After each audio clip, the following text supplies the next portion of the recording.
آقا دو جہاں صلی اللہ علیہ وسلم نے اپنے صحابہ کو خطاب کیا. خطاب کرتے ہوئے آقا علیہ السلام نے فرمایا کہ اے میرے صحابہ، یہ جو تمہارا دور ہے،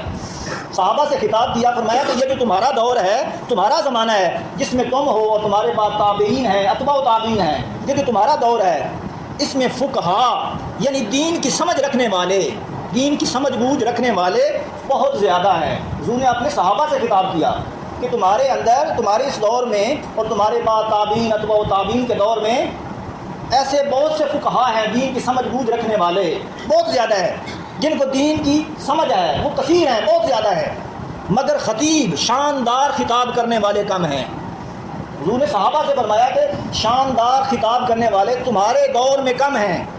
سپیچ کرنے والے، اچھی سپیچ، اچھا خطاب کرنے والے، فرمایا وہ تمہارے اندر کم ہیں.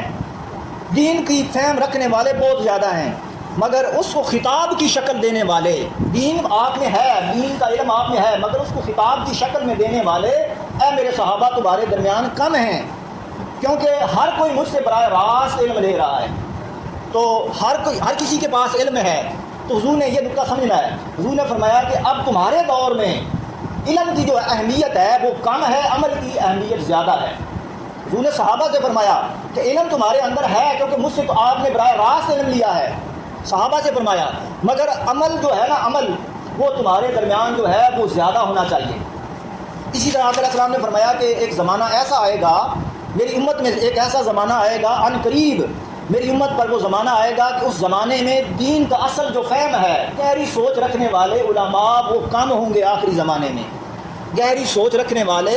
اور گہرا دین کا علم حاصل کرنے والے اور آگے دوسروں کو دین دینے والے وہ آخری زمانے میں کم ہوں گے،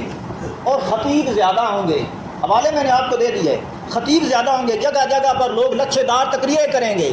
فرمایا کہ وہ خطیب ہوں گے، مگر فرمایا اس زمانے میں دین کو طلب کرنے والے، دین لینے والے لوگ زیادہ ہوں گے، مگر ان کو دین دینے والا کوئی نہیں ہوگا. بس لچھے دار تقریروں پر زور دیں گے، اصل دین کی جو اصل ہے، دین کا جو اصل فہم ہے وہ دینے والے لوگ کم ہو جائیں گے اس زمانے میں، اور خطیب حضرات زیادہ ہو جائیں گے. اور پھر کیا ہوگا کہ وہ زمانہ تلاش کرتا پھرے گا ان علماء کو جن سے اصل دین کی اصل لی جائے، دین کا اصل فہم لیا جائے، دین کا اصل ادراک، اور دین وہ ڈھونڈتے پھریں گے، اور انہیں کوئی ایسا گہری سوچ رکھنے والا عالم نہیں ملے گا. امام طبرانی نے اس کو روایت کیا، خطیب بغدادی نے روایت کیا، امام بخاری نے تاریخ میں اس کو روایت کیا، مصنف عبد الرزاق نے اس کو روایت کیا، امام بخاری نے الادب المفرد میں اس حدیث کو روایت کیا، اور امام حاکم نے بھی اس حدیث کو روایت کیا.